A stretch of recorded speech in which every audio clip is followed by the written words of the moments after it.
Bueno, para comenzar acá entonces, vamos a tener lo que sería nuestra carpeta, una carpeta normal, vacía por el momento. Yo le puse clase 1 JS ¿Ya? y voy a abrir Visual Studio escribiendo code espacio punto. Lo estoy haciendo del terminal. Ustedes si lo quieren hacer de forma tradicional desde acá, desde la aplicación como tal, por ejemplo, archivo, abrir carpeta y buscar una carpeta donde crear todo, no hay ningún inconveniente. Ya ahí ustedes tienen su propio orden y su forma de trabajar, así que no hay problema. Miguel Bernal, o Arsenal, o Manchester United. Sí, se te idea así como de la mano, se puede dar Entonces, por ejemplo, lo que vamos a hacer acá, inicialmente, JavaScript podríamos decir que tiene también tres formas de utilizarse igual que CSS, ¿se acuerdan? Teníamos la versión en línea, teníamos la versión dentro del documento y también tenemos la versión externa. Generalmente vamos a usar la versión externa, pero igual vamos a ver la versión interna que existe en JavaScript. Y la versión directa en línea, esa generalmente no se suele usar mucho, no es tan recomendable, pero si es que más adelante vemos algún ejemplo, yo se los voy a explicar. Pero por hoy día no creo que veamos la versión en línea porque hay que hacer como códigos muy chiquititos, muy precisos y son un poquito más avanzados para lo que sería una clase inicial de JavaScript. Así que vamos a crear un archivo llamado index.html y acá entonces, una vez que se nos crea el archivo, presionamos lo que sería el signo de exclamación y le damos Enter para que se nos cargue toda la estructura de lo que sería entonces un archivo de HTML. Lo que sí les recomiendo es, cuando estemos trabajando acá, eviten por ahora CSS y eviten por el momento Bootstrap. ¿Por qué? Porque por el momento no son tan esenciales. Me interesa que aprendamos la lógica más que la parte de poner bonitas las cosas. Eso ya lo hacen después ustedes con más calma, ¿ok? Entonces aquí voy a poner un H1 que diga entonces clase 1 de JS. Y nosotros habíamos visto la clase pasada que cuando teníamos un archivo CSS se agregaba en el head. Perfecto. En cambio, el JavaScript no se agrega acá.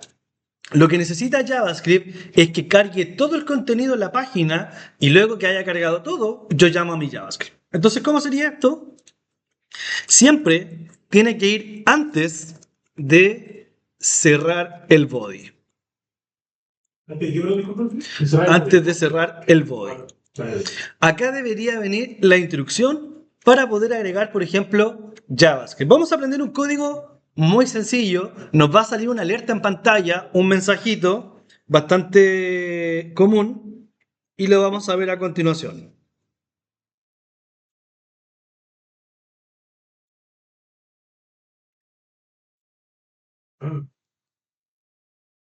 Sí.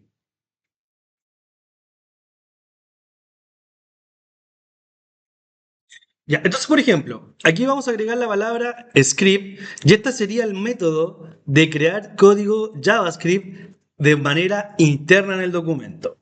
¿Ya? Entonces, por ejemplo, acá, y vamos a agregar acá lo que sería un alert. Esto es lo más básico que ustedes van a ver con un mensaje, hola, desde JS. Entonces, ese va a ser nuestro primer código de JavaScript, el que está aquí.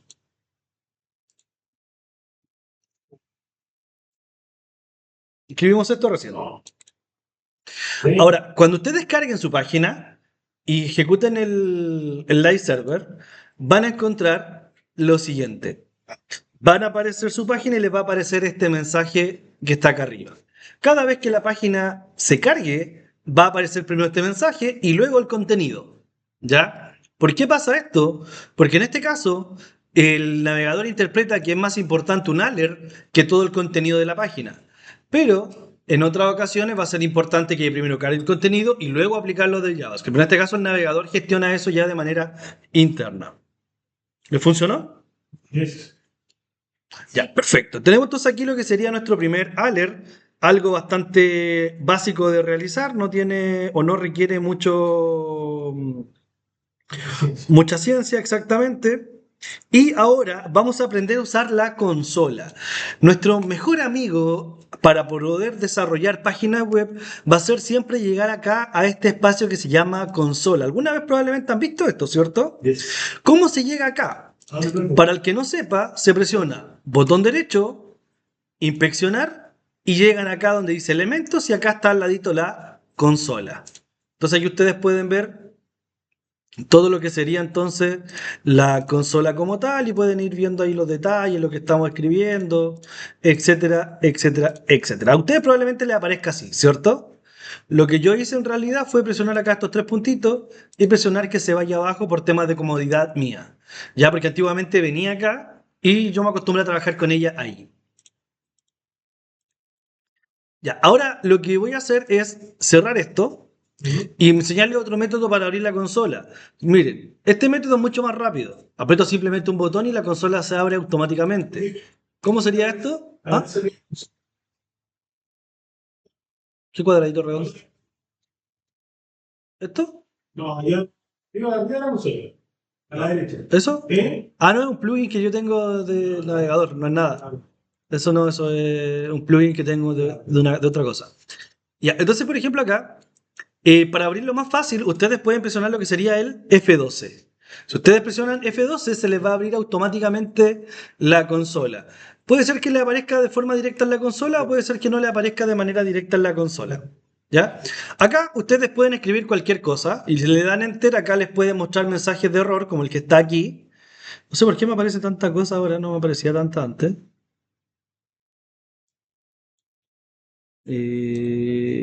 ¿Por qué me aparece? Parece tener la mano herramienta Sí, no sé por qué me apareció de la consola. default. Y salió abajo un. Ahí sí. Ahí que había apretado Ya, por ejemplo, ahí está. Entonces, por ejemplo, aquí yo estoy escribiendo algo y me dice que no se puede encontrar la referencia porque ese elemento no está definido. Pero, por ejemplo, yo lo puedo usar esto como un poco como Python. ¿Se acuerdan que ustedes en Python se escribían, por ejemplo, voy a limpiar acá, con esto, este botón que está acá ayuda a limpiar. Si yo escribo 5,5, doy enter, me da que el resultado es 10. Y esto es directo, o sea, el JavaScript se va a ejecutar de manera directa acá en la consola sin ningún inconveniente. Entonces, cuando yo presione y escriba algo, se va a estar ejecutando constantemente.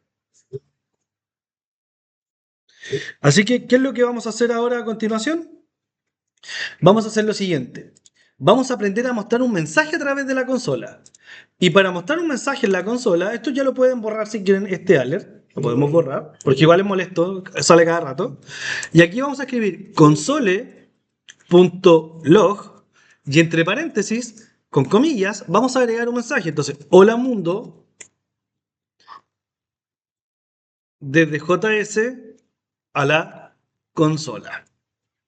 Entonces, si yo voy a ver mi página, una vez que esto cargue, ya no me debería salir acá la alerta. Si se fijan, ya no sale porque la eliminé. Si presiono F12, debería ver acá el mensaje que dice Hola mundo desde JS a la consola. ¿Ya? Verifiquen que les funcione eso. Bueno, a continuación, entonces, lo que vamos a hacer ahora es, por ejemplo, existe otro comando básico. Esto estamos probando algunos comandos básicos, cosas que existen, que se llama prompt. Ese que está ahí. Prompt. Prompt. ¿Qué es lo que hace esto? Por ejemplo, yo le puedo poner aquí un mensaje, ingrese su nombre. Y en JavaScript existen al menos dos opciones para definir variables. Una bastante usual sería agregar la palabra var de variable. Por ejemplo, yo voy a definir una variable nombre que va a ser igual a un prompt llamado, perdón, que dice un mensaje de buscar, ingrese su nombre. Y también existe la opción de definir la variable let. ¿Cuál es la diferencia entre una y la otra? Son diferencias muy, muy sutiles. Casi no hay diferencia en realidad. Tiene que ver uno con la redeclaración de valores, que ahí la podemos ver más adelante si es que lo alcanzamos a hacer. Pero van a ver que muchas veces aparece el concepto var y en otras veces van a encontrar el concepto let. Var se usa generalmente de manera global. ¿Y luego? ¿Le? Let, L-E-T. ¿Le? LED, así. Y el LED generalmente se utiliza dentro de funciones o de métodos. Ya. Generalmente se suele ver así. No es obligatorio. De hecho, yo puedo trabajar incluso sin definir acá la palabra var. Pero obviamente uno se acostumbra a trabajar con buenas prácticas y le va agregando siempre esta estructura. Fíjense ahora, ustedes van a ingresar acá a la página y aparece un mensaje como un alert, como el que estaba antes, pero ¿qué dice acá? Ingrese su nombre. Entonces aquí yo voy a poner, hola, no, perdón, Christopher. Le doy Enter, tomó mi nombre y hace algo con él.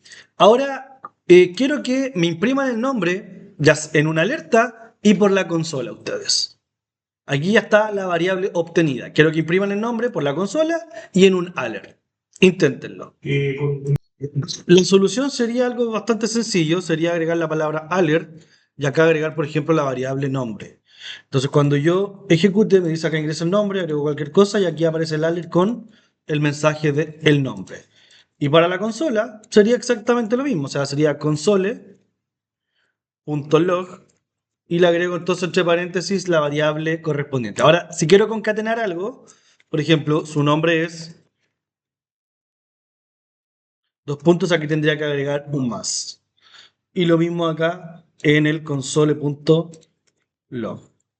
Entonces, si actualizo ahora, vamos ahí, entonces me dice ingresa su nombre, vamos a ponerle Juan, un clásico, y aquí me dice su nombre es Juan, aceptamos y aquí me aparece su nombre es Juan en la consola. Ya, eso es lo básico en realidad que deberían saber estos elementos que están acá.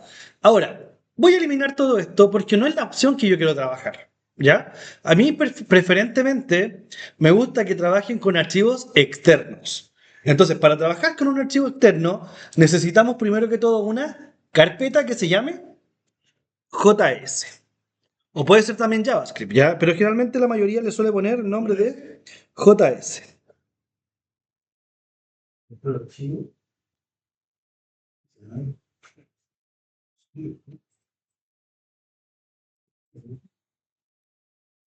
Ya, entonces, por ejemplo, lo que vamos a hacer ahora, lo que vamos a hacer ahora entonces es borrar toda esta instrucción que está acá y vamos a crear ahora un archivo nuevo. Esto tiene que quedar igual acá, dentro de la carpeta JS, que se va a llamar script.js. Generalmente ese es el nombre que recibe los archivos de JavaScript.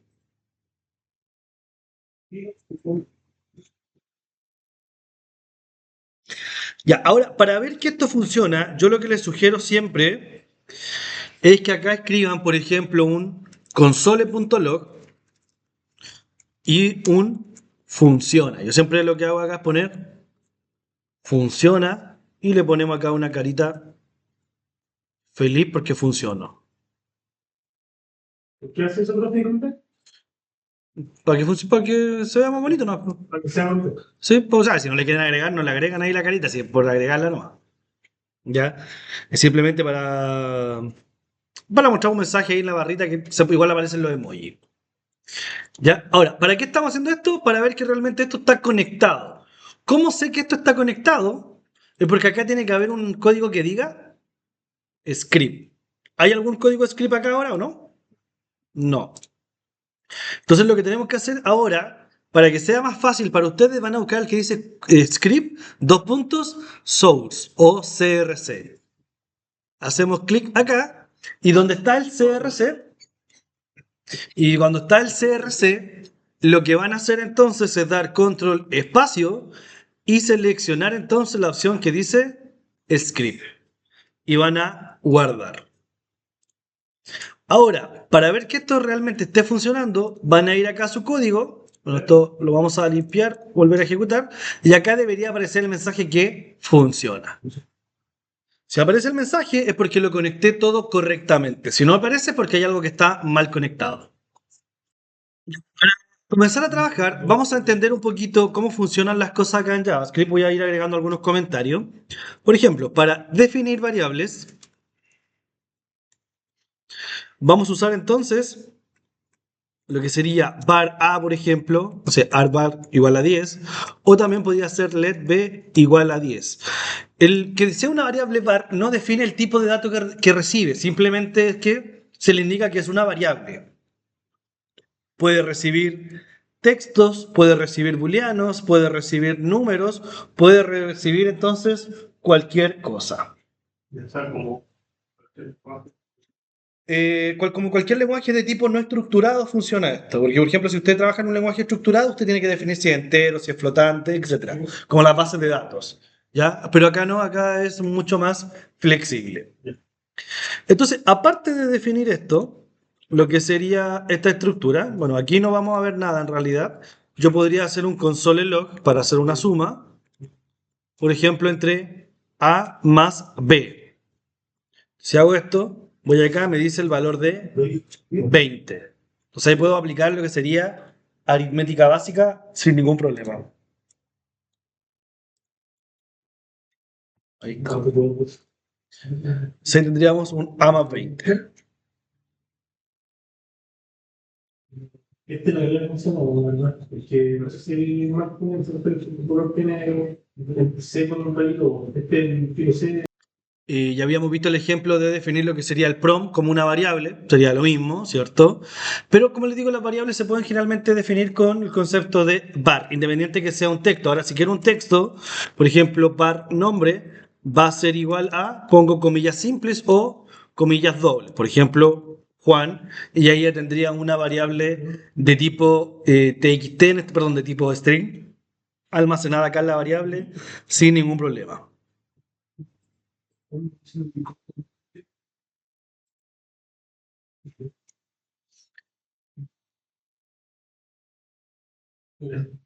Ahora, nosotros acá con esto podemos aplicar lo que sería operaciones numéricas, perdón, operaciones aritméticas como la suma, la resta, la división, etcétera, sin ningún problema. Y también podemos empezar a aplicar lo que sería el tema de las papamudas que le llaman ustedes, ¿cierto? ¿La conocieron así o no? Sí. Aquí también se aplica eso en este caso. ¿Ah? Yo tampoco, nunca me enseñaban así. No, pero ¿qué es? Así me dijeron los alumnos que lo habían aprendido en la media, lo que es, por ejemplo, primero, paréntesis, multiplicación. Entonces, y la abreviación de todas esas palabras da ese concepto. Y yo estudié hace 15 años en la vida. Ya, por eso yo nunca lo aprendí así tampoco. Entonces, cuando me lo contaron, yo quedé como, ¿qué es eso? Ya, por ejemplo, en JavaScript, nosotros podemos hacer lo siguiente, miren, vamos a tener acá una variable var que se llame letra y va a ser, por ejemplo, eso es una letra, ¿cierto? ¿Cómo no? Al tener comillas no es una letra. Ah, Y eso sería un número, ¿cierto? Estamos hablando del tipo de datos. Entonces, por ejemplo, si yo hago lo siguiente, vamos a, dígame. No hay problema entre comillas simple y doble. O sea, la diferencia se hace cuando usted quiera imprimir comillas dentro de un texto. Ojo con este detalle. Por ejemplo, si yo quiero, por ejemplo, acá pongo, ¿ah? ponerle comillas al texto. Exactamente, que el texto salga con comillas hacia afuera. No, no, no. Por ejemplo, acá lo que sucede es lo siguiente. Si yo ejecuto, dice Juan a secas. Sí. No sale con comillas, pero acá está con comillas, ¿cierto? Sí. Porque esto es para indicar las comillas, las primeras es para indicar si es que están o no pertenecientes dentro de un texto. Pero, por ejemplo, si yo le agrego comillas dobles y agrego dentro de esas comillas dobles comillas simples, cuando yo imprima el texto acá afuera, me va a aparecer ahora con comillas simples, porque ahora son las comillas dobles de afuera las que están controlando si es que eso no es texto.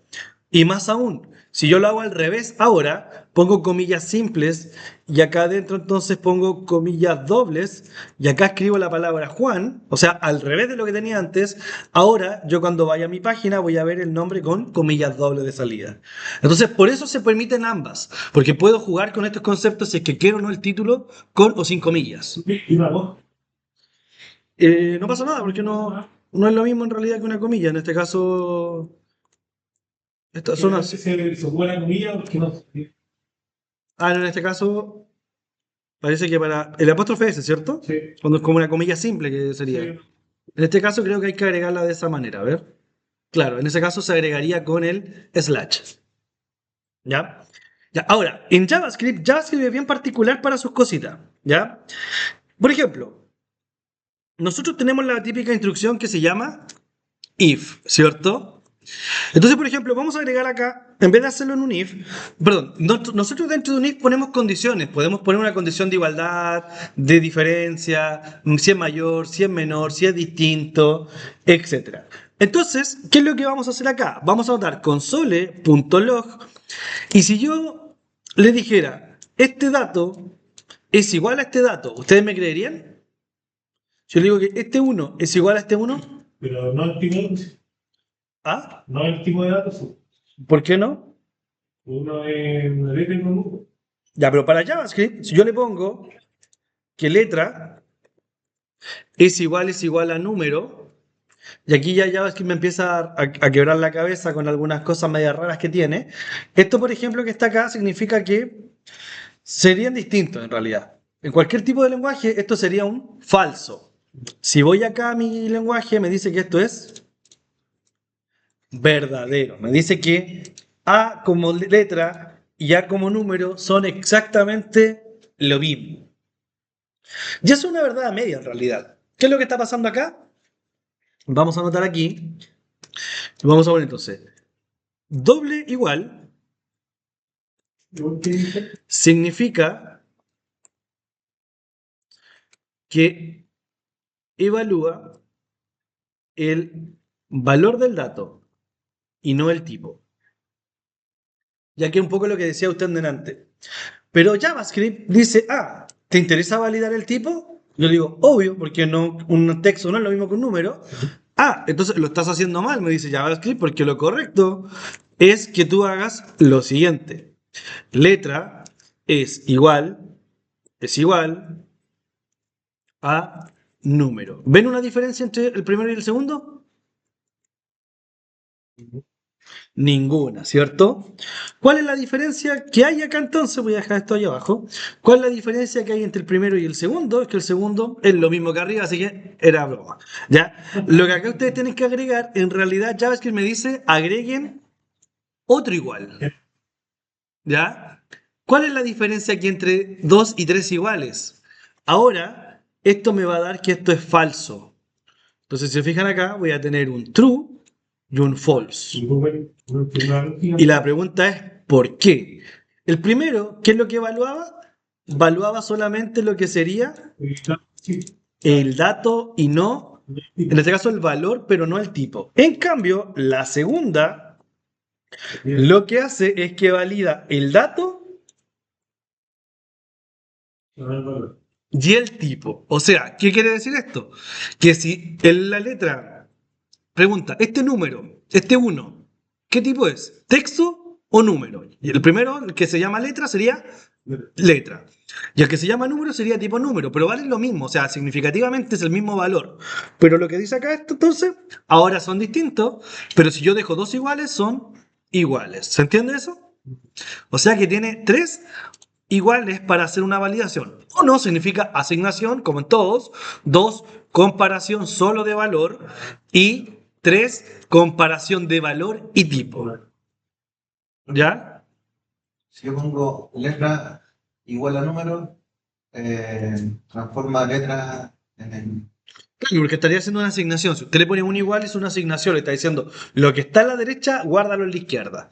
Entonces no es lo que nosotros queremos ahora. Se respeta lo posterior, ¿no? ¿En qué? Que esté guardado una variable, se respeta después la transformación, ¿no? ¿En qué cosa no entendí?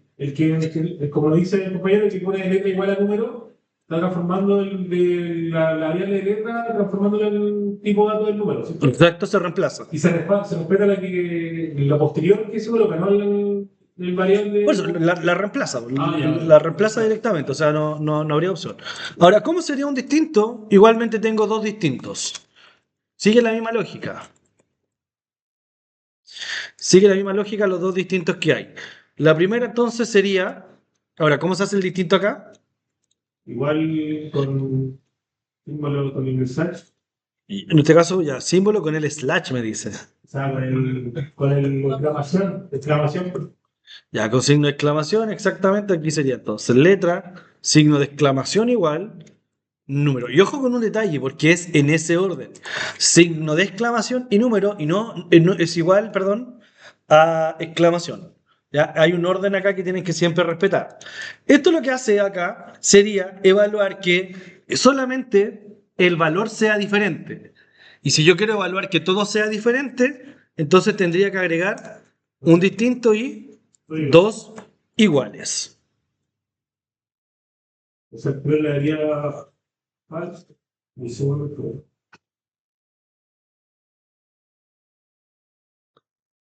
En este caso, me tiraría true el primero, y me dice acá, ¿son iguales? Sí, porque uno y uno tira verdadero. Acá me dice que son distintos, entonces no, me tiraría un falso el tercero. Y acá está tercero falso, segundo falso, porque es supuestamente, claro, la contraparte.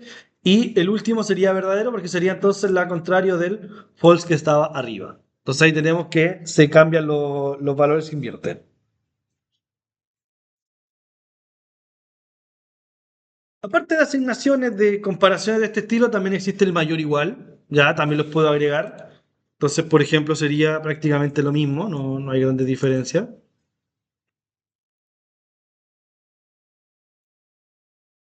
Ah, me equivoqué. ¿Dónde está el mayor aquí? Ahí sí. Por ejemplo, estoy diciendo ya, si letra es mayor que el número, puede ser mayor o mayor igual, y acá me dice falso. Dice que no es mayor que el número. Y puede usar el mayor, el menor, mayor igual, también en este caso podría ser así. Siempre tiene que ir primero el signo mayor o menor y luego el igual. Ojo con ese detalle porque hay un orden que respetar. ¿Ahí qué le daría? ¿Ah? El cubo, ¿no? Ahí. Debería dar falso. Ya.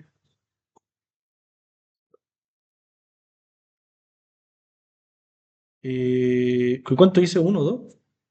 Ya, lo que pasa es que acá, no, claro, le puse mayor igual, estaba pensando solo en el mayor. Ya, con el mayor igual me da true, pero con el mayor me debería dar un falso. A veces. Ahí sí. No, no. Es que por eso, es que como tengo solamente dos signos ahora, tengo solo un igual, o sea, significa que estoy comparando el valor y no estoy comparando el tipo. Sí. Ya, y acá no tiene mucho sentido en realidad comparar tipo, porque uno es mayor que uno es mayor que dos, me da lo mismo el tipo de dato, po. Por el dato, ¿no? Es que me da lo mismo el tipo de dato, porque lo puedo convertir, puedo hacer lo que yo quiera y hacer la conversión sin problema. Ya, ahora entonces hemos visto lo que son las diferencias. También puedo preguntar por mayor y menor, como estamos viendo. Dígame. Entonces también se puede hacer mayor con dos iguales. No lo sé. A ver, veamos, probemos. Creo que no. Creo que solamente me acepta con uno. Es que no tiene sentido hacer un mayor con dos iguales. No, no sé, no es correcto. Solo con uno. Ya, ahora entonces vamos a ver elementos básicos de programación, que son las condicionales. ¿Qué condicionales conocen ustedes?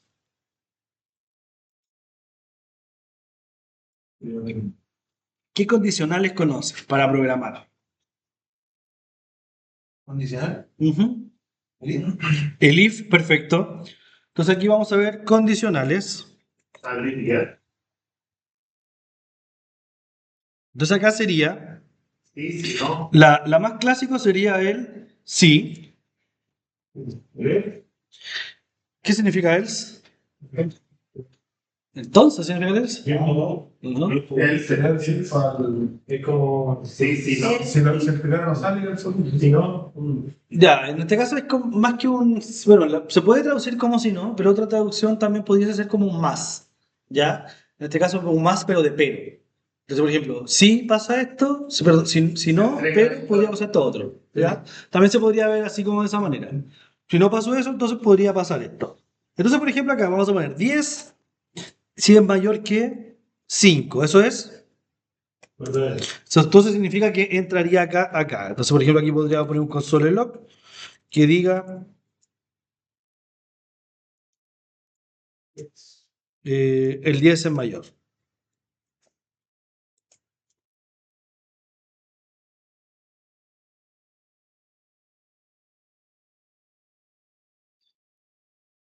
O mejor, bueno, ya ahí tengo entonces. Ahí tengo que el 10 es mayor. También podría agregarle entonces un else, un clásico, Y ahí en este caso se cumpliría todo caso contrario a lo que no estaría ahí. Ojo con un detalle. Los alumnos piensan en muchas ocasiones que si tengo un menos, ¿cuál sería el contrario? Perdón, si tengo un mayor acá, perdón, un mayor, entonces sería menor o igual. Hay gente que considera que los valores van hermanados, pero estos siempre son un trío, ¿ya? Entonces, por ejemplo, vamos a ir a Pine un poquito para explicarlo. ¿No entendió? Ya, usted, por ejemplo, cuando hace comparaciones, tiene un trío, no tiene un par. Por ejemplo, usted tiene mayor, igual y menor. Si usted tiene en una condición uno de estos elementos, por ejemplo, yo tengo el mayor dentro del if, el caso contrario para el si no va a ser simplemente el menor. Va a ser menor igual, porque siempre es un trío. Si usted pone uno, en el otro lado se van a considerar los dos casos restantes, el menor y el igual. Y si pone dos, se va a considerar solamente el caso que está quedando. ¿Ya? Siempre van a estar los tres hermanados cuando hay un if y un else. ¿Ya? Porque algunos dicen, profe, no me funciona, no entiendo por qué. Si acá hace esto y si no va a tener que hacer esto otro. Y acá me está dando resultados cuando no corresponde. Sí. Ya, en ese caso tendría que quizás poner un elif, si es que existe en el lenguaje, o un else, y después crear un if de nuevo. Ya, va a depender mucho del lenguaje con el que estemos trabajando. Bueno, acá continuando con la lógica, el else sería entonces un console.log.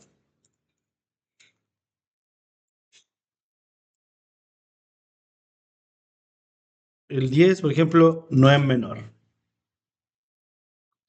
Ahí, por ejemplo, ya tendría un resultado. Si lo voy a ver, me faltó aquí la palabra, punto log. Entonces, si yo voy a ver acá en el terminal, me aparece, perdón, en la consola me dice solamente el mensaje del 10 es mayor y el del if no aparece. Pero si cambio acá el dato y le pongo ahora 15, ¿qué me debería salir entonces ahora? Que el 10 no es menor. ¿Cómo? Es que la consola se limpia cada vez que la página se ejecuta. O sea, estos son todos los mensajes que he escrito. Sí, lo que puedo hacer sí es subir un poco. No me deja subir un poco más. ¿Por ahí se ve? Vale, sí. Y ahí está. En este caso me dice que el 10 no es el menor. O sea, cambié el dato obviamente y ya me permite hacer eso. Dos, ¿qué cosa? Aparte de una condicional, ¿qué más podemos tener? Los bucles. Los bucles, perfecto, o los loop. Los bucles, existe uno que es el padre de todos los bucles, que es el que me permite hacer todo el bucle que yo quiera. Y ese bucle se llama, y el que me diga for lo reprueba al tiro.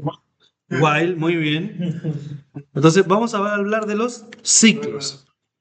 Entonces, en general, el while es como el ciclo supremo, por decirlo de alguna manera, así metiéndole Marvel y cosas por el estilo.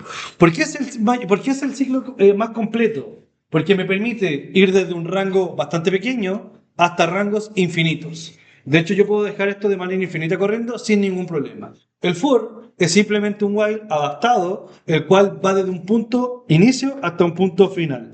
Y los demás en realidad no son de esa manera. ¿Qué es lo que vamos a hacer entonces? Vamos a ver cómo se programa un while, que es típico en realidad. Vamos a definir una variable i, que va a ser igual a 1. Y vamos entonces a escribir acá while. Lo subo un poquito más para arriba, ya. Bueno, uno dijo, pero no. ¿Ah? Bueno, uno dijo, ¿no? No lo entendí, ¿cómo? Sí. Bueno, uno la... Sí, voy a partir de 1, puedo partir de 0, puedo partir del valor que yo quiera. Lo importante en los ciclos no es el valor de inicio ni el valor del final. Lo importante es la cantidad de saltos que yo quiero dar en un ciclo. Eso es lo que ustedes siempre tienen que manejar, independiente de dónde parta a dónde termina el ciclo. ¿Ok? Si yo le pongo 1 y yo quiero 10 valores, entonces le digo, incluso puede ser el 2 el final, del 1 al 2, y puedo llegar, por ejemplo, a tener 10 ciclos si es que voy avanzando de 0,1 en 0,1. Puede ser posible, ¿ya? Es poco común que vean eso. Lo ideal siempre va a ser de número entero en número entero. Eso es lo usual y lo más recomendable. Pero a mí lo que me interesa son la cantidad de saltos o la cantidad de iteraciones, más que el inicio y más que el final. Entonces acá voy a poner que tiene que ser menor que 10.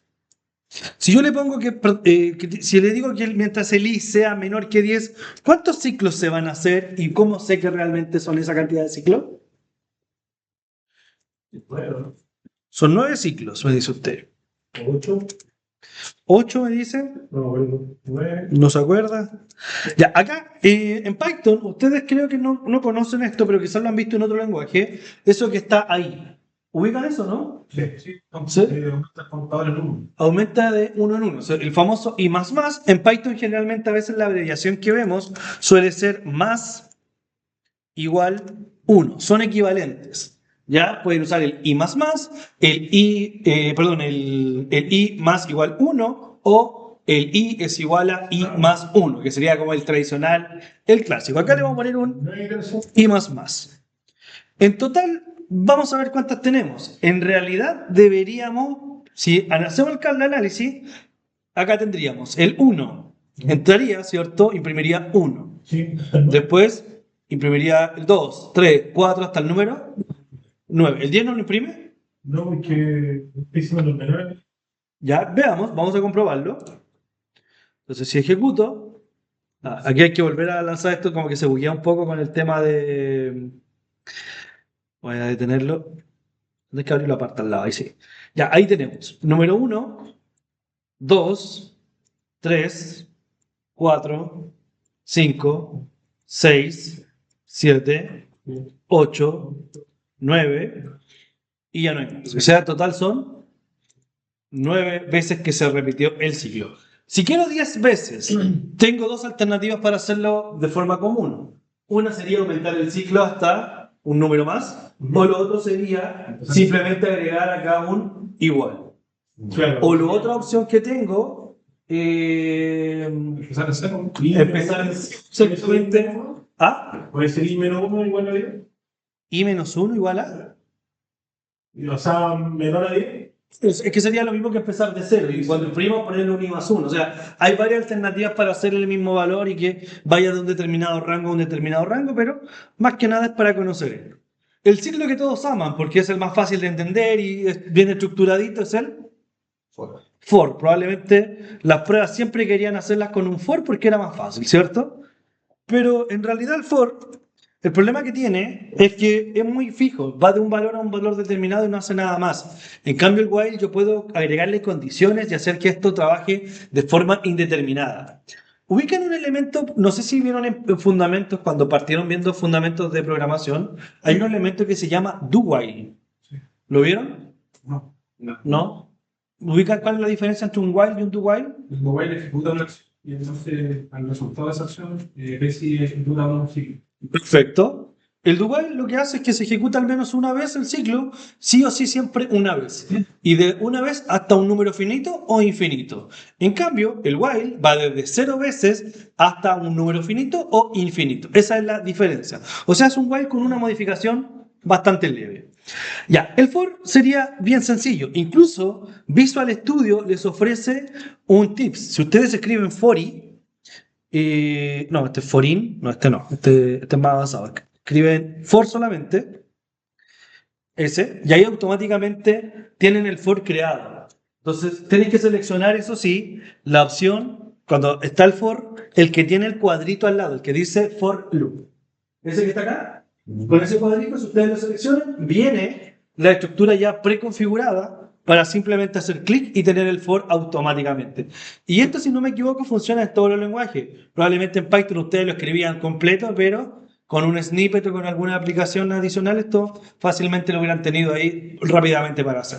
¿Ya? Entonces acá, vamos a decir que vamos a ir con una variable i, vamos a definirlo de nuevo como i, y vamos a recorrer entonces hasta el número 10, desde el 0 hasta el 10, y aquí vamos a imprimir entonces, vamos a mostrarlo en consola, nomás porque si no nos ponemos ahí en el alert se demoraría mucho. Entonces ahí tenemos esta estructura y arriba voy a borrar el alert por el momento para que no me moleste. Y ahí tengo lo que sería el ciclo for. Desde el 0 hasta el número 10 se supone, ¿o no? ¿Cuántos valores tendría acá impreso? ¿O cuántos ciclos en realidad? ¿El 10? Del 0 al 10 se imprimiría. 10. 10, del 0 al 9. Del 0 al 9 o 0 al 10. Voy a contar su Yo pegaste. Ahí sí tengo que abrir la parte, ya. Abrimos entonces acá la consola y tenemos desde el 0 hasta el número 9. Ahí. Y en total, ahí sí lo que tenemos son 10 Pero en total, ciclos. pero igual. Exactamente. Tenemos en total entonces un total de 10 ciclos. Bueno, ¿qué más podemos ver acá? Definir una función. Esto lo vamos a usar bastante de ahora en adelante. Por ejemplo, vamos a definir una función. Acá prácticamente uso la palabra var para todo. Y el resto, igual, bueno, Es que hacen lo mismo en realidad. Lo que pasa es que el LED, como les decía anteriormente, se ocupa para este tipo de cosas, cuando están como metidos dentro de algo, donde lo voy a usar una pura vez y nada más. En cambio, el var se definen cuando generalmente son globales. ya. ¿Ya? Puede ser que en algunos casos pille var por todos lados. Incluso puede ser que no pille ni var ni LED en algunos casos. Hay personas que no les gusta agregarlos. Es como uno programa, como se acostumbra finalmente. Ya. Lo ideal acá sería tratar de que respetemos globales con var y locales con LED. Pero en el caso de que estuviera el bar ahí en el for, funcionaría bien. Sí, no hay ninguna diferencia. Ya. Si le pongo acá la palabra var, aquí voy F2, incluso me va a salir un error al final porque tengo la definición de la variable aquí, pero no tengo nada más. Ahí sí. Entonces, por ejemplo, ahí tengo los mismos valores, ¿ves? Claro. Incluso me funciona aunque no lo tenga esto. Si lo dejo así, funciona igual. O sea, claro, más que nada como una buena práctica, más que nada al final. No es algo tan estricto acá en JavaScript. Es como Python. Ustedes en Python, si querían, no definían nada y les funcionaba de todas maneras. ¿Ah? No le entiendo. ¿Cómo? O sea, lo que decía es que uno habría que definir sí o sí que no hay que definir ese sistema. Y Python. En este caso hay lenguajes que son estructurados Por eso. y hay lenguajes que son no estructurados. En este caso Python es un lenguaje bastante flexible, es no estructurado. Pero por ejemplo hay lenguajes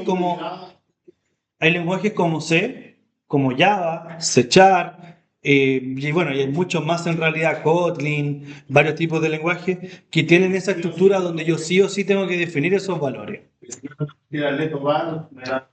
No, más estricto todavía. Tiene que decir si es que va a ser un número o una letra. Tiene que decirle si es un entero, si es un int, si es un integer, si es un float, si es un boolean. En ese caso tiene que definirlo así, no si con un var o un let. ¿Ya?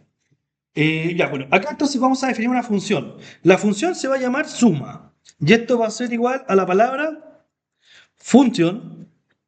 Y entre paréntesis vamos a agregar, por ejemplo, a, B, que serían las variables que va a recibir esta función. Y acá dentro, como toda función, tenemos que tener siempre un return para que retorne el resultado. ¿Se acuerdan de esto de una función normal, cierto? Y aquí tendríamos entonces que retornaría A más B. Entonces ahí se retornaría la suma de los elementos. Ahora, ¿cómo pruebo esto? Podría yo crear una variable aparte que se llame resultado y le paso dos valores. Por ejemplo, llamo la suma y le paso, por ejemplo, 5,6.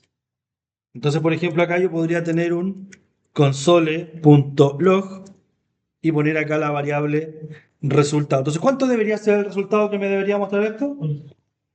Entonces, vamos acá. Ahí está el resultado, que sería entonces 11. ¿Ya? Ahí vemos que efectivamente funciona. Bastante fácil definir una función acá en JavaScript porque uno le agrega literalmente la palabra función. Solamente que está en inglés y cambia una letra, si no me equivoco. Dos letras y un acento. ¿Estamos bien? Yes. Perfecto. Nos vamos a saltar la parte de los objetos porque eso igual es un poquito más avanzado el trabajar con objetos. Pero lo que sí vamos a ver es cómo trabajar con un array porque eso igual podría hacernos útiles. ¿Ubican lo que son los arrays o no? ¿No? Ya, un array va a ser definido de muchas maneras según que se lo explique. Generalmente, el concepto array, si ustedes lo traducen, generalmente, si ustedes buscan la definición de array, uno va a encontrar el concepto de formación. ¿Ya? Entonces, lo que uno piensa con una formación suele ser siempre una fila o una lista, una cola, eso tiene conceptos de formación. Cuando la gente se para en filita, ¿cierto? Dice, ah, ahí hay una cola, ahí hay una fila, etcétera, etcétera. Pero nosotros acá tenemos distintas formas de trabajar y hay distintos tipos de array. Por ejemplo, eh, consulta. Ustedes cuando van al banco, ¿de qué manera se forman? ¿En una fila, en una lista, en una cola? ¿Y por qué? En una fila. Ya no, profe. ¿Por No, qué? una cola. Una cola. Depende de Ya. cómo miren. Depende de cómo lo miren. Es que hay filas, columnas, Ya. ¿no? Hay números, asientos, eso. Su compañero me dice acá una cola. ¿Por qué sería una cola? Es una columna. ¿Ya? ¿Y qué tiene que ver que sea una Que columna? las filas son de lado. No. Ya, podría ser. Pero yo en el banco, No. en el banco no tengo un sentido de la dimensión, porque yo podría estar así y si me doy vuelta lo vería como una columna, me voy para acá y lo vería al otro lado. Entonces no tendría un concepto de fila o columna cuando estoy viéndolo de fuera. Por número. Ya, pero la respuesta correcta efectivamente es una cola.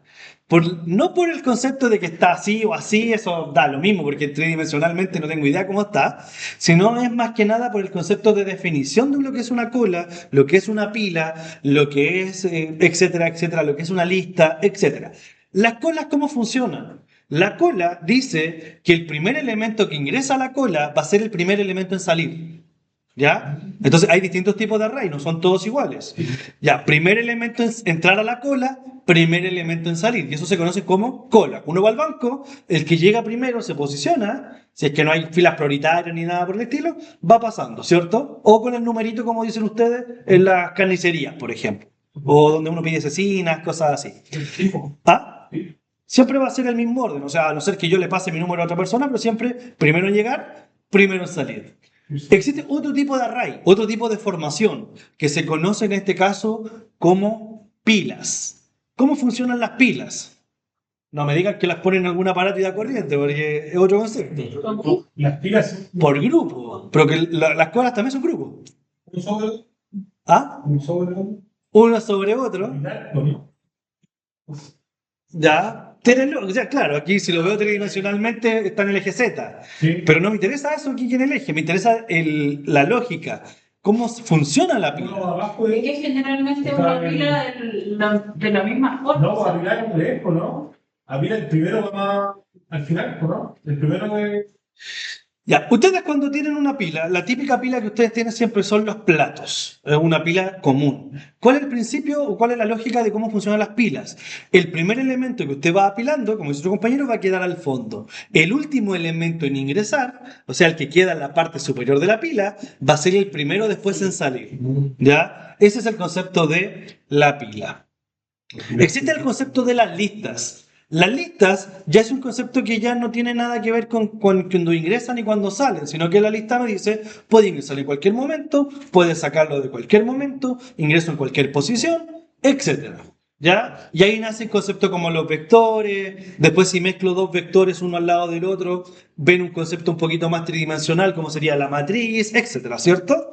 Pero bueno, el concepto del array nosotros siempre lo vamos a ver con que lo definimos con paréntesis cuadrados, ¿cierto? O con corchetes como ustedes lo llaman. Por ejemplo, vamos a definir entonces acá arrays. Entonces aquí vamos a definir una variable, por ejemplo, array vacío. Y esto sería igual a corchetes y listo. Eso sería un array vacío. ¿Por qué es vacío? Porque no tiene nada, ¿cierto? En cambio, yo puedo definir un array con elementos. Y para definir un array con elementos, típico, por ejemplo, carrito de compra. Dígame. ¿Es necesario definir? No es obligatorio, por eso le digo, Python, o sea, perdón, JavaScript tiene la característica que yo puedo hacer el uso de cuando quiero de las cosas, pero lo ideal para tener un buen dominio de lo que usted está programando y no se olvide de lo que está haciendo, ideal siempre primero definir todo y luego empezar a operar. ¿Ya? Los lenguajes más estructurados que uno utiliza, generalmente primero define todo y después utiliza los conceptos. Entonces, por eso vemos que hay como dos tipos de programadores actualmente. Programador, por decirlo, vieja escuela, que aprendieron con lenguajes estructurados y programan todo ordenadito, y programadores nueva escuela, que aprendieron con Python y programan todo desordenado, por decirlo de alguna manera. No significa que uno sea mejor que el otro, son métodos de programación completamente distintos solamente, ¿ya? Pero uno es más estructurado para crear las cosas, por cómo se acostumbra a programar, y el otro generalmente va definiendo las cosas cuando las va a necesitar. No, no, Ah, pensé que me iba a hacer una pregunta. también programábamos, ¿sí? Exactamente. Todos teníamos que usar la misma. La misma definición de variables. Exacto. No, se cacho de método porque como es compilado, no hay cómo verlo. Exacto. Yo, de hecho, yo cuando aprendí a programar, a mí me enseñaron C. Entonces yo veo Python, veo JavaScript y me estresa ver este lenguaje y por lo general trato siempre de definir todo. Yo por lo general cuando hago mis códigos todos los defino arriba por costumbre. En cambio las personas que aprendieron solo con Python van definiendo las cosas cuando las van necesitando solamente. Exacto.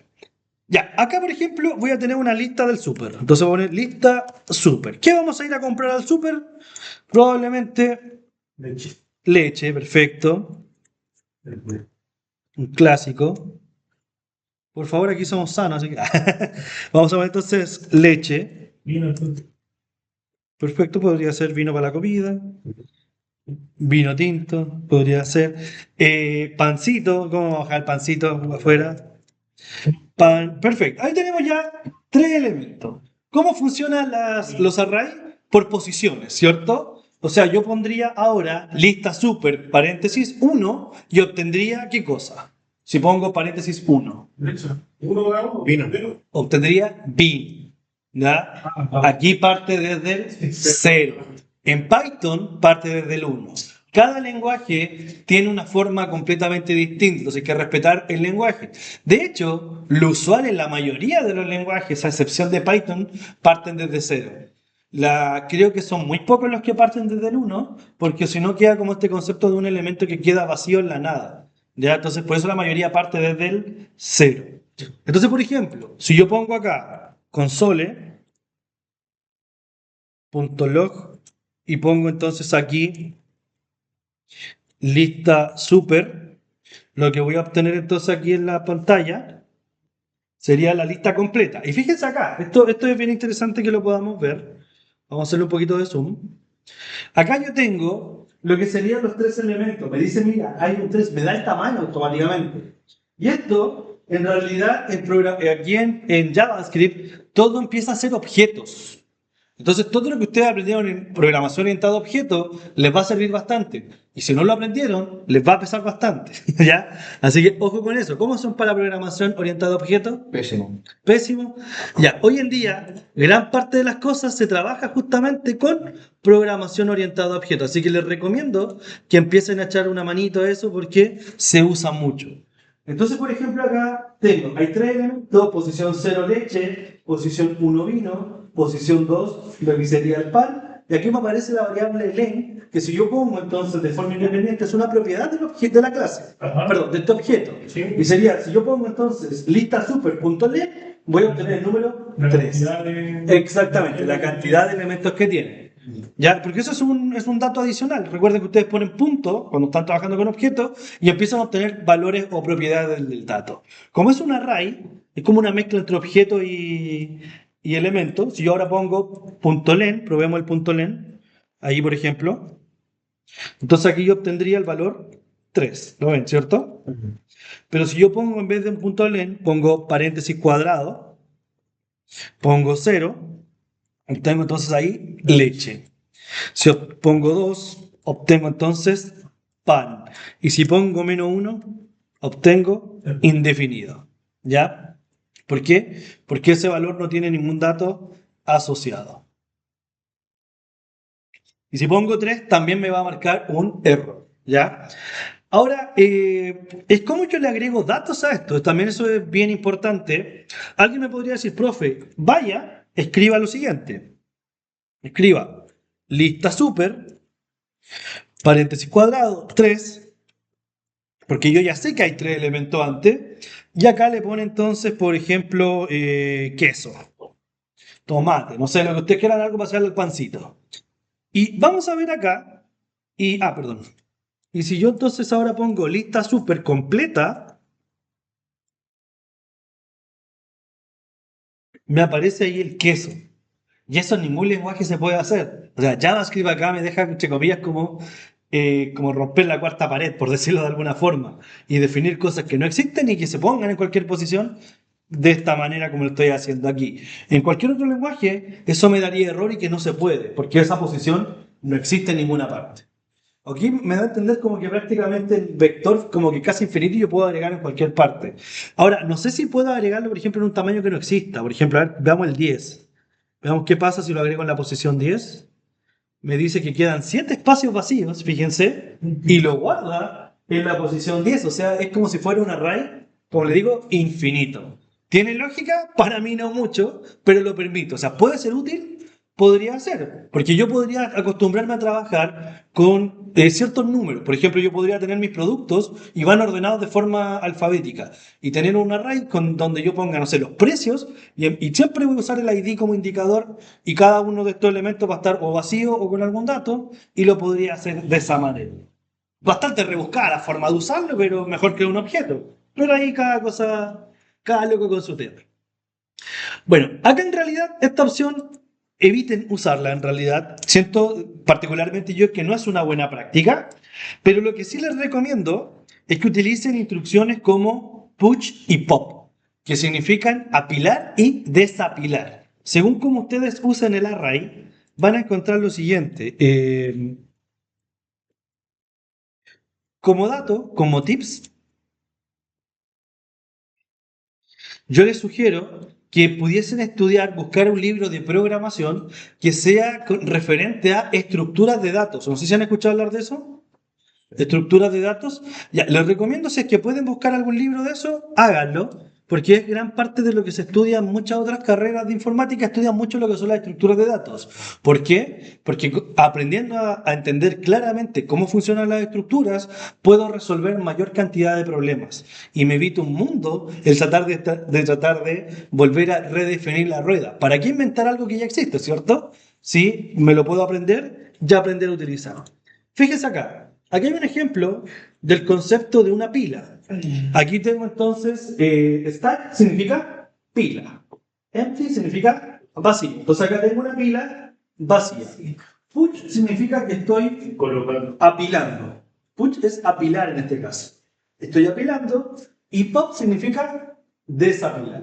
¿Ya? Entonces yo puedo agregar elementos acá al array con la palabra push. Entonces aquí yo podría poner lista super.push y ahora, independientemente de cuál sea el tamaño del array, siempre se va a agregar al final. Si está disponible el 3, que sería el elemento que viene ahora, se va a agregar ahí. Si hay 4 elementos, se va a agregar en el 4, en el 5 y no voy a tener problema. Entonces aquí, por ejemplo, vamos a agregar jamón.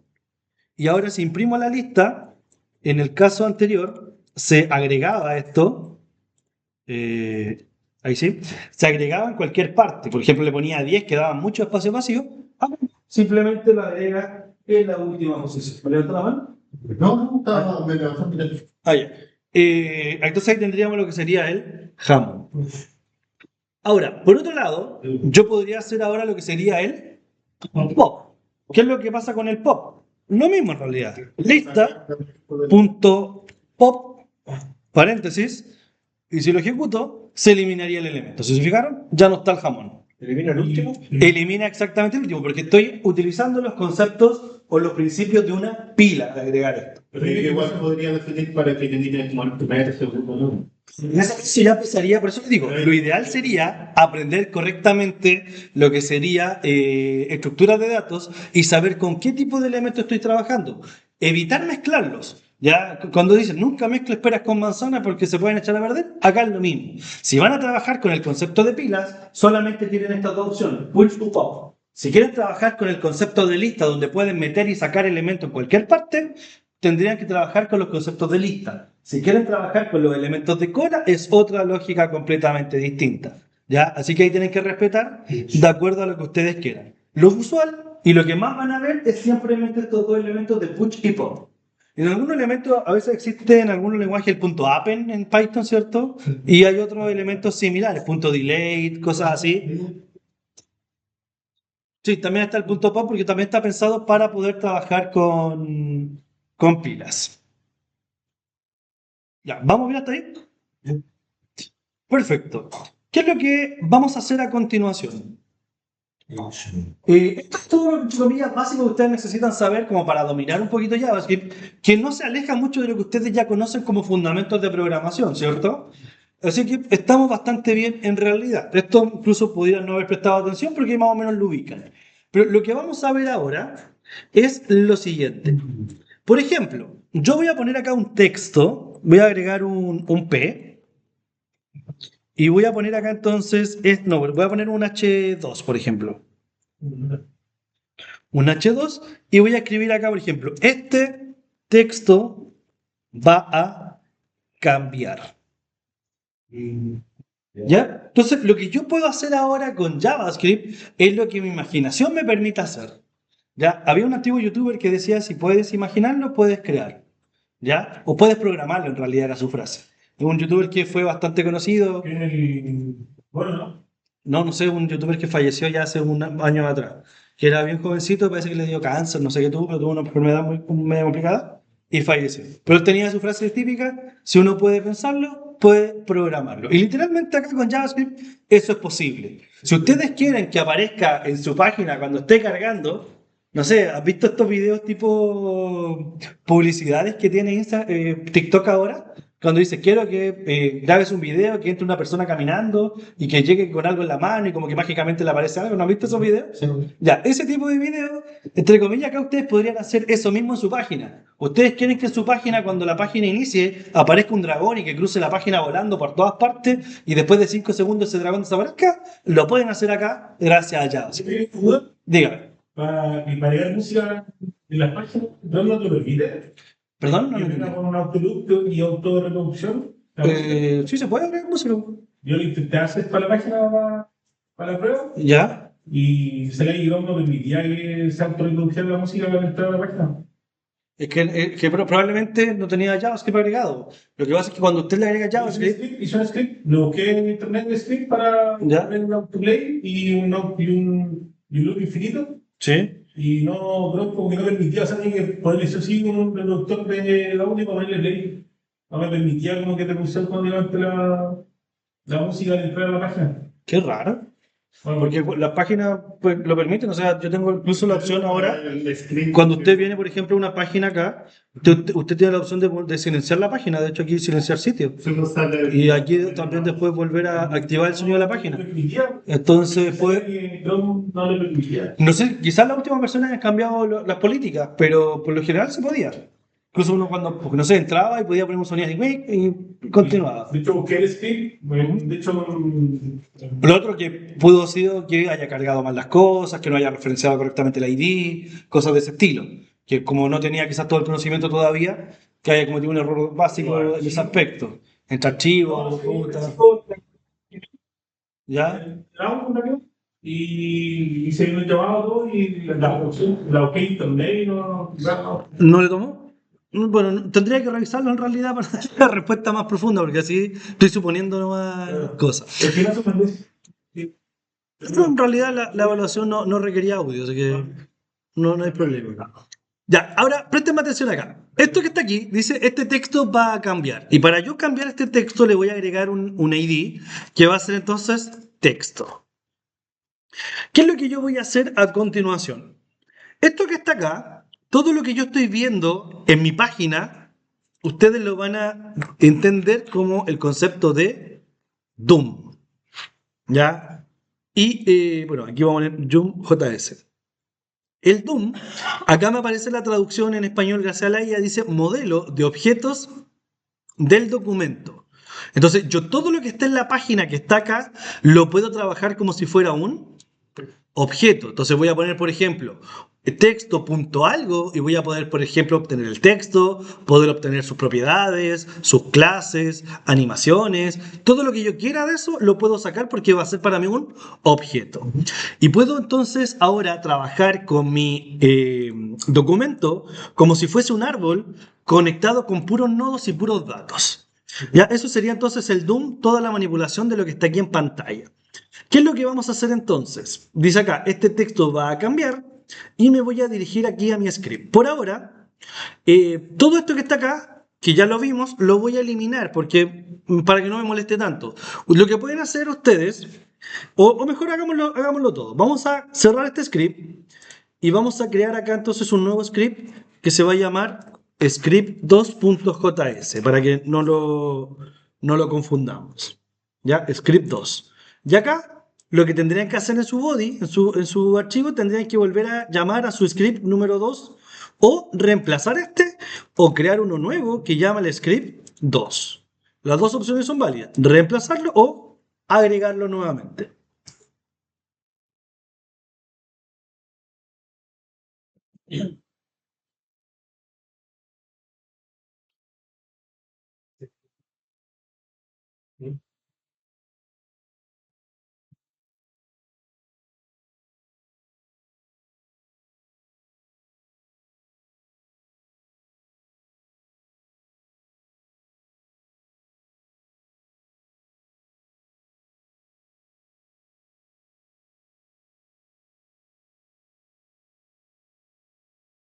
Sí, lo que vamos a hacer ahora es lo siguiente.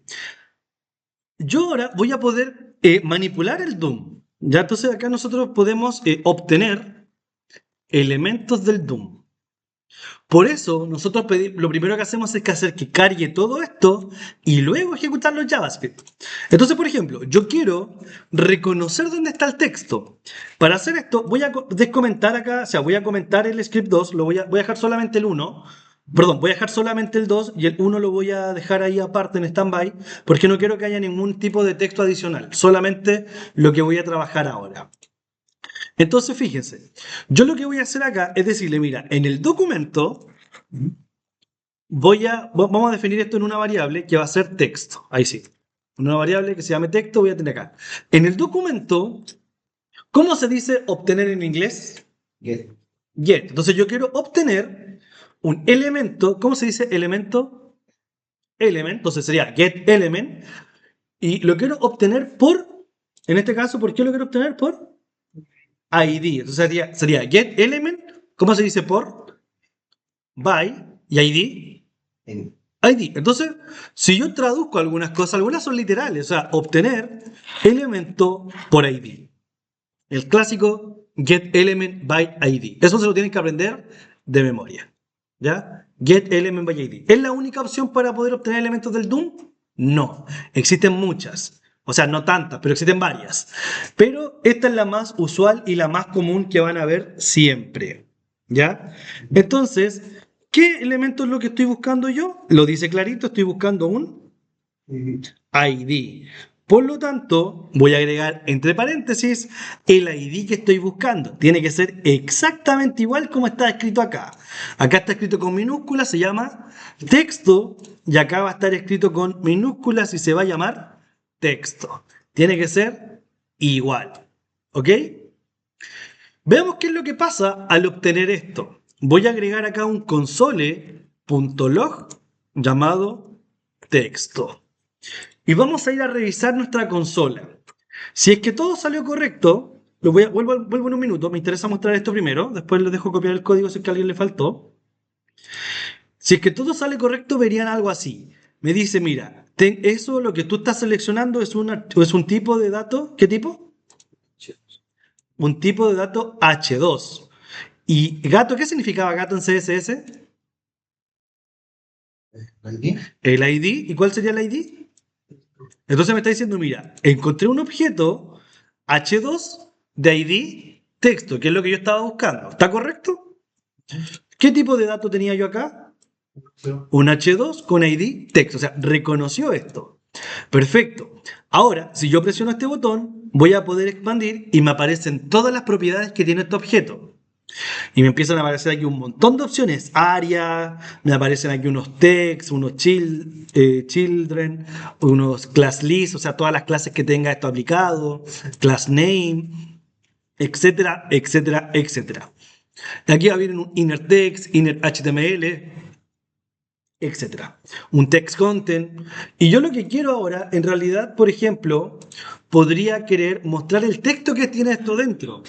Para mostrar ese texto, vimos recién que existía un inner HTML o un inner text. Acá hay varias funciones que a veces hacen lo mismo. Y si yo tomo esto, fíjense lo que va a aparecer ahora en la consola. ¿Qué es lo que aparece escrito en la consola? ¿Y ese texto dónde estaba?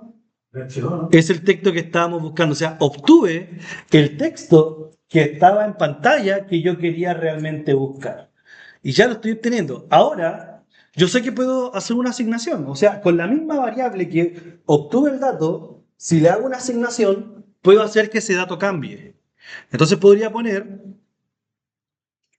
un texto.innerHTML. ¿Y cómo se hace una asignación? Igual. Igual, perfecto. Y entre comillas, le pongo lo que a mí se me ocurra ahora en el texto. Por ejemplo, este texto lo cambié desde JS. Ja, ja, ja. Listo.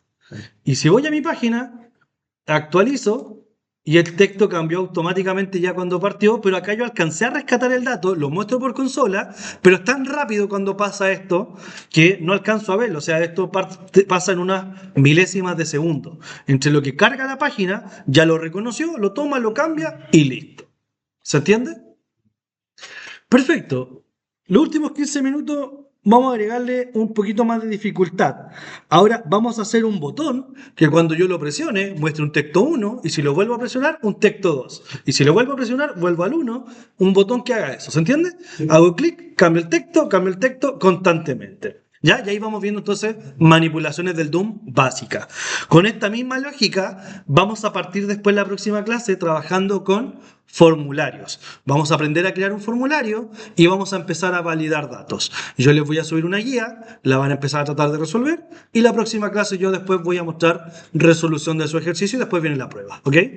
Entonces vamos a avanzar rapidito en esto. ¿Qué es lo que tengo acá? Por ejemplo, tengo lo que sería mi... me falta acá definir un botón. Entonces, vamos a crear el botón.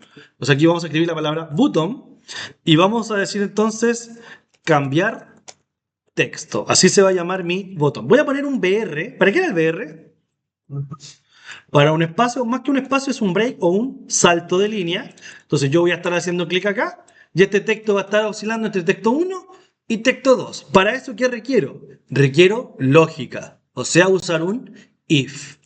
Entonces, por ejemplo, vamos a poner acá por defecto ahora que diga texto 1. Y esto que está aquí, porque si lo dejo, si lo mantengo, me va a estar cambiando el texto y ya no me va a funcionar, así que lo voy a comentar. ¿Ya? Entonces ahora dice texto 1 y aquí tengo lo que sería un cambiar texto. Vamos a usar una primera opción. No se les recomiendo que la utilicen mucho, esta opción, para poder definir y asociar una función de JavaScript al botón, porque si lo hacen de esta manera, personas podrían acceder a su código de forma muy sencilla.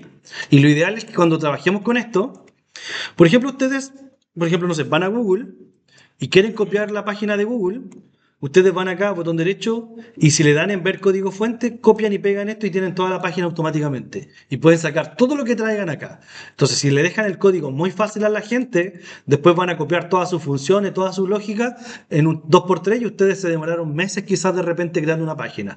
Lo ideal es hacerlo de forma que las cosas igual vayan quedando como escondidas. Entonces aquí, por ejemplo, voy a agregar la función onClick. Y dentro de la función onClick voy a definir una función. Yo generalmente le suelo poner las letras FN al principio para indicar que es una función. ¿Ya? Pues es como se llama, es una manía mía nomás. No es obligatorio. Y acá se va a llamar cambiar texto. Si no me equivoco, acá va con los paréntesis. Entonces tengo función, cambiar texto. Lo otro que tengo muy común es escribir con el concepto, si no me equivoco, esto se llama camel case. ¿ya? Que cada vez que parto con letras minúsculas, pero cada vez que aparezca una nueva letra, una nueva palabra, perdón, le agrego la letra en mayúscula. Esto también es muy bueno, que sería en este caso aplicar una norma de estilo, y es muy bueno también acostumbrarse a una norma de estilo, y si trabajan en comunidad o en un entorno de trabajo de programadores conjuntos, lo ideal sería que siempre respeten la misma forma, porque uno me va a escribir con mayúscula, el otro con minúscula. Oye, ¿cómo escribió Pepito esta variable? Y eso es tedioso. Entonces, si siempre nos acostumbramos a escribir todo de la misma manera, independiente de cuándo la haya escrito, debería estar escrita de tal manera y me voy a acordar rápidamente. ¿Ya? Son tips que muchas veces, a veces a los alumnos no se les ocurre hacerlo, o los profes no se lo explican, y después ya, cuando llegan a trabajar, empiezan a ver ese tipo de problemas. Entonces, voy a definir una función, lo hice al revés, perdón. Vamos a definir acá una función que va a ser igual entonces estoy haciendo, función, entre paréntesis, llaves. Voy a probar si es que esto realmente funciona primero con un console.log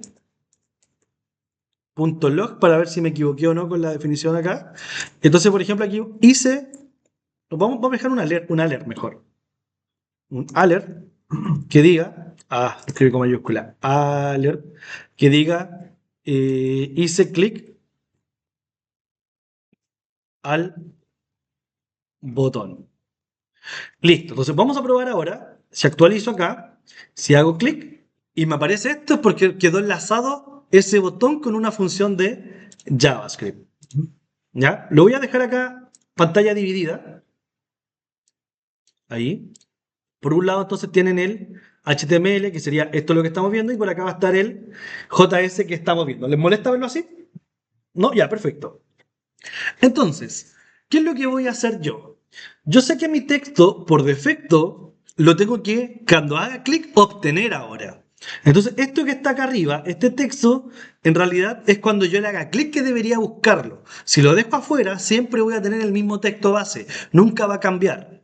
Entonces aquí, cada vez que yo le hago clic, voy a obtener el texto. Voy a comentar todo esto que está acá para, imaginemos que no tengo nada arriba, ¿ya? Lo voy a borrar en realidad, ¿no? Ustedes lo dejan ahí. Entonces tengo ahí mi función, y entonces cuando hago clic, voy a obtener el dato que hay actualmente. Y lo voy a poder obtener con el punto, habíamos dicho, inner text, ¿cierto? Y ahora podríamos hacer algo bien sencillo, agregar lógica. Voy a preguntar si el texto es igual, igual, igual. Recuerden que aquí tenemos tres iguales para que nos aseguremos. Si es igual a qué cosa. Por defecto se llama, al principio, texto 1. O sea, si el dato que yo rescato es igual, igual a texto 1, lo voy a cambiar por un texto 2, ¿cierto? Entonces aquí voy a poner texto va a ser igual a, entre comillas, texto 2. ¿Se entiende lo que dice? Si voy acá, hago clic. Perdón, hay que actualizar. Si hago clic, ¿está funcionando esto? ¿No? ¿Qué pasó? A ver, dame un minuto. Console.log. A ver si me equivoqué en algo. Ya la hora ya. Ya, perfecto. Estoy haciendo clic. El inner HTML se llama texto. A ver, vamos a sacar el inner HTML de acá y lo vamos a hacer directamente aquí entonces. Puede ser que me esté dando algún error eso. Ahí sí. Donde me está dando error, donde no lo estoy definiendo acá, lo estaba definiendo arriba. Ya, entonces, por ejemplo, estoy sacando el dato y le digo, si el texto es igual a texto 1, entonces lo que hago es cambiarlo a texto 2. No sé por qué debería haber funcionado igual, es lo mismo en realidad, pero... A ver, si actualizo, hago clic, perfecto, funciona, o sea, se cambió. Ahora, ¿qué tengo que hacer para que vuelva a texto 1? Lo vimos recién con la lógica que estábamos viendo. Habría que agregar un else. Y le agregamos acá llaves. Y ahora entonces, si es que no se llama texto 1, si se llama de cualquier otra manera, me da lo mismo el nombre que aparezca, voy a volver a que diga texto 1. Entonces ahora hago clic y ya tengo algo dinámico en mi página. Hasta el momento las páginas que habíamos hecho, lo que fue la prueba, fue una página entonces de manera estática. Ahora tenemos una página que está teniendo dinamismo. Y al poder cambiar un valor de este estilo, en la otra forma que estábamos trabajando no se podía para nada. Aquí ya le estoy metiendo un lenguaje de programación de manera directa. ¿Se entiende hasta acá? Perfecto. Próxima semana vamos a cambiar un poquito la lógica. Yo puedo hacer que esto funcione con imágenes, que sería lo mismo, o sea, sería obtener el punto source de la imagen, en vez del punto inner text, sería un punto source y decirle la ruta de dónde está la otra imagen. Cuando hago clic, cambio una imagen, cuando hago clic, cambio a la otra imagen y estar jugando con un cambio de imágenes. ¿Qué les recomiendo? Que para esto puedan empezar a practicar con una página que se llama 3W School, un clásico, y acá hay tutoriales de JavaScript. Entonces acá si pueden ustedes ir, esto les enseña desde lo más básico, bueno, está en inglés lo único pero en realidad eso no afecta. Y aquí le empieza a mostrar ejemplos, inténtalo tú mismo. Aquí aparece acá al ladito, me aparece mi primer JavaScript. Aquí, por ejemplo, la función onClick, que es lo que ya vimos, ya para que se vayan familiarizando. Y si se fijan, document.getElementById, demo. ¿A dónde está el demo? Acá abajo está en un párrafo. Entonces, cuando yo le haga clic, deme un minuto, cuando yo le haga clic a este texto que está vacío, ¿qué es lo que va a aparecer? La fecha. Si le hago clic, apareció la fecha acá. ¿Ya? Entonces, la idea es que puedan meterse a esta página y puedan empezar a probar cositas nuevas. Lo que yo le expliqué recién era el tema del tema de las imágenes, que creo que acá viene el ejemplo. Veamos acá. No, no está aquí. Era en JavaScript, cuando partía. Venía un ejemplo por aquí de esto. Justo no está ahora. Introducción. A ver, aquí está. Por ejemplo, aquí está con dos luces. Con una se enciende y con la otra se apaga. En este caso, jugando con la misma imagen. O sea, cambiando la imagen en realidad lo que está pasando acá. ¿Ya? Lo mismo que explicaba yo con el texto, pero acá con una imagen. Un poquito más avanzado, porque ya igual, en honor al tiempo, no alcanzaba a agregar una imagen y hacerlo de esa manera. Pero es lo mismo, dígame. Usted había dicho que poner un clic en el botón Ajá. una práctica. ¿Sí? Igual sería la buena práctica. Ya, en este caso la buena práctica ya requiere mucho más código, pero lo que haríamos entonces sería al botón, por ejemplo, lo voy a hacer, no lo copien, después lo voy a explicar igual en la próxima clase. Acá, por ejemplo, el botón ponerle un ID, por ejemplo, BTN, ya de botón. En este caso, botón, cambiarle. Voy a poner. Yo generalmente me acostumbré a ponerle el nombre a la variable así a todo. BTN si un botón, FN si una función y así para todo. TXT si un texto, generalmente siempre lo hago de esta manera. ¿Qué es lo que voy a hacer acá entonces? Voy a buscar el botón var btn, cambiar. Le voy a subir para que vean mejor. Le voy a decir que esto va a ser igual a document.getElementById y le paso la ID que generalmente como llama la misma variable, btn, cambiar. Una vez que reconozco el botón, ya sé que esto es el botón, ¿cierto? Igual como reconocimos el texto, todos los elementos se pueden reconocer así mediante la ID. Lo que haría acá sería decirle, mira, el botón ahora, yo le voy a agregar, entonces, ¿cómo se dice agregar en inglés? ADD. ¿Y qué le voy a agregar? Un evento que esté escuchando algo. Y le voy a agregar entonces acá un add event listener y le voy a agregar el evento click. Y acá adentro programo mi función. ¿Ya? Y aquí vendría mi función, que esto lo vamos a ver en la próxima clase. Y todo lo que yo hice acá afuera, lo podría meter todo acá sin problema. Por ejemplo, todo esto lo podría meter aquí, lo voy a borrar, y podría agregarlo acá. Pero me está reclamando por el tema de los paréntesis. A ver, aquí tengo un función flecha, voy a poner mejor. Ahí sí. Este parece que está de más. ¿O no? No sé si me falta algo o no. Voy a ver si me falta una llave. Ahí sí, y ahí está. Entonces, si se fijan, ahí tengo lo que sería de otra manera, pero primero busqué mi botón. Ya mi botón, yo por JavaScript, después que existía ese botón, yo le agrego manualmente la función y no en un clic. ¿Ya? Entonces, por ejemplo, ahora, si yo voy acá a mi estructura, va a funcionar de la misma manera, pero cuando yo inspecciono el código, aquí cuando yo lo veo, no tiene ninguna función asociada a este botón. Entonces no tengo cómo saber qué es lo que estoy llamando acá. Y acá el JavaScript en algunos casos no se carga. Entonces no puedo ver qué es lo que se está ejecutando en esta parte. Aquí, bueno, aquí se carga un script que es por el live server, pero no es el JavaScript que yo tengo cargado en mi código. Entonces está como más difícil poder obtener este tipo de procesos que yo estoy haciendo acá. Puedo obtener como la interfaz, pero no la lógica que está detrás. En cambio, si dejo el on-click acá, ahí sí lo pueden ver y pueden saber cuál es la función. Y acá después, bueno, con un poquito más de conocimiento, igual pueden obtenerlo todo, ir al network, ver cuáles son los archivos que están cargando. Bueno, aquí no se ve porque está muy chiquitito. Por ejemplo, ahí está el script 2 y acá, por ejemplo, le puedo dar archivo a abrir en otra parte y aquí obtengo todo el código igual. O sea, tengo la forma de llegar igual a eso, pero es más difícil buscar dónde eso asigné. Igual acá si tengo más expertise puedo saber esto, pero a medida que voy mejorando, esas seguridades las puedo ir aumentando mucho más. ¿Ya? ¿Se entiende? De hecho, en la prueba lo van a tener que hacer así, pero como era primera clase, estaba explicando, no quería aplicar todavía esto, pero ya lo expliqué. Eso es lo que van a aprender a hacer. El add event listener, el get element by ID, van a ser siempre usados, así que aprendérselos de memoria sí o sí. Exactamente, sí.